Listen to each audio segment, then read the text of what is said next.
भारत का मुसलमान और यहाँ का हर शहरी नागरिक की यही ख्वाहिश थी कि हमारी फोर्स पाकिस्तान को करारा जवाब दे। इंडिया ने कार्रवाई की है वो जाहिर सी बात है सेल्फ डिफेंस के लिए बहुत लाजमी और ज़रूरी था, और इससे हर हिंदुस्तानी इसका खैर मकदम और वेलकम करता है। अपनी आर्मी की तरफ से जो ये कार्रवाई की गई है POK पर, उसको ये वक्त की अहम तरीन ज़रूरत थी, और ज़रूरत इस बात की है कि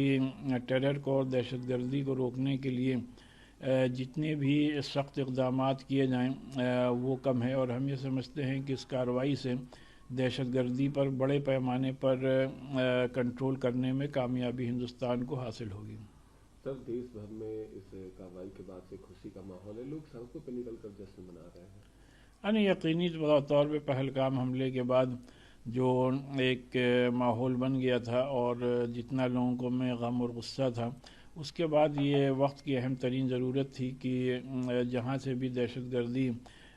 इंपोर्ट हो रही है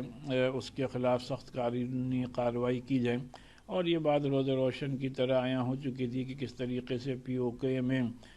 ये ट्रेनिंग कैंप्स लगाए जाते हैं और लगाए जा रहे हैं, और उस पर जो इंडिया ने कार्रवाई की है वो जाहिर सी बात है सेल्फ डिफेंस के लिए बहुत लाजमी और ज़रूरी था, और इससे हर हिंदुस्तानी इसका खैर मकदम और वेलकम करता है। भारत की नौसेना ने जो पाकिस्तान में घुस करके करारा जवाब दिया है, भारत का मुसलमान और यहाँ का हर शहरी नागरिक की यही ख्वाहिश थी कि हमारी फोर्स पाकिस्तान को करारा जवाब दे। पाकिस्तान ने जिस तरीके से चोरों की तरह भारत में आतंकवादी दाखिल किए और यहाँ पर पहलगाम में 26 लोगों की, बेकसूर लोगों की हत्या की, ये जालिमाना जाबराना कार्रवाई के लिए भारत का मुसलमान और यहाँ के तमाम नागरिक भारत सरकार से ख्वाहिश रख रहे थे और मुतालबा कर रहे थे, और उस मुतालबे के मुताबिक और ख्वाहिश के मुताबिक भारत सरकार ने पाकिस्तान के अंदर घुस करके 9 ठिकानों पर जो हमला किया है, कार्रवाई की है। ये जबरदस्त कार्रवाई है, इसका हम तहे दिल से इस्तकबाल करते हैं, स्वागत करते हैं। पाकिस्तान में हमेशा आतंकवाद का संरक्षण दिया है, और वहां जो आतंकवाद की नर्सरी थी, आतंकवाद के जो खीमे बने हुए थे, उसको ध्वस्त करने का काम भारत ने किया है और आइंदा भी भारत करेगा। आतंकवाद एक बहुत बड़ी बीमारी है जिससे हम जूझ रहे हैं और भी बहुत सारे देश जूझ रहे हैं।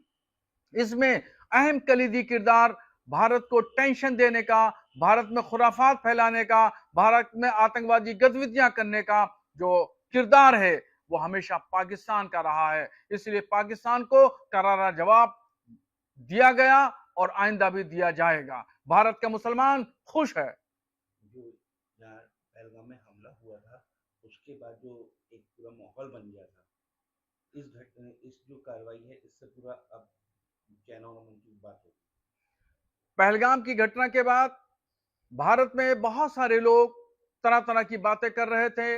अलग अलग नजरिया और अलग अलग सोच रख रहे थे, और थोड़ी कशीदगी भी थी। मगर हमारी फौज ने जो पाकिस्तान में घुस करके जो कार्रवाई की है, इससे तमाम हालात बदस्तूर हो गए, और जो लोगों के जहनों में कश्मकश थी, कहीं थोड़ा खलजान था दिमागों में, वो सब दूर हो गया। हमारे भारत में अमन शांति है, और यहाँ पे सभी समुदाय के लोग, सभी मजहब के मानने वाले लोग सब भारत के साथ मजबूती के साथ खड़े हैं। भारत कहीं ना कहीं एक मजबूत भी हुआ है, और अब आतंकवाद जैसा जो एक वो है वो भी अब कहीं ना कहीं दबेगा। भारत की इस कार्रवाई के बाद जो आतंकवाद के खात्मे के लिए भारत ने जबरदस्त कार्रवाई की है, इस कार्रवाई के बाद आतंकवाद की कमर टूटेगी, और जो आतंकवाद को संरक्षण देने वाले लोग हैं पाकिस्तान में बैठे हुए लोग, उनकी भी हिम्मतें पस्त होंगी, हौसले पस्त होंगे, और इससे भारत की शक्ति, ताकत और कुव्वत पूरी दुनिया में और ज्यादा बढ़ेगी। हम यही दुआ करते हैं, अल्लाह भारत को की यकता अखंडता बाकी रखे, भारत की सालिमियत बाकी रखे, यहाँ पे रहने वाले जितने लोग हैं उनको सबको आतंकवाद से महफूज रखे।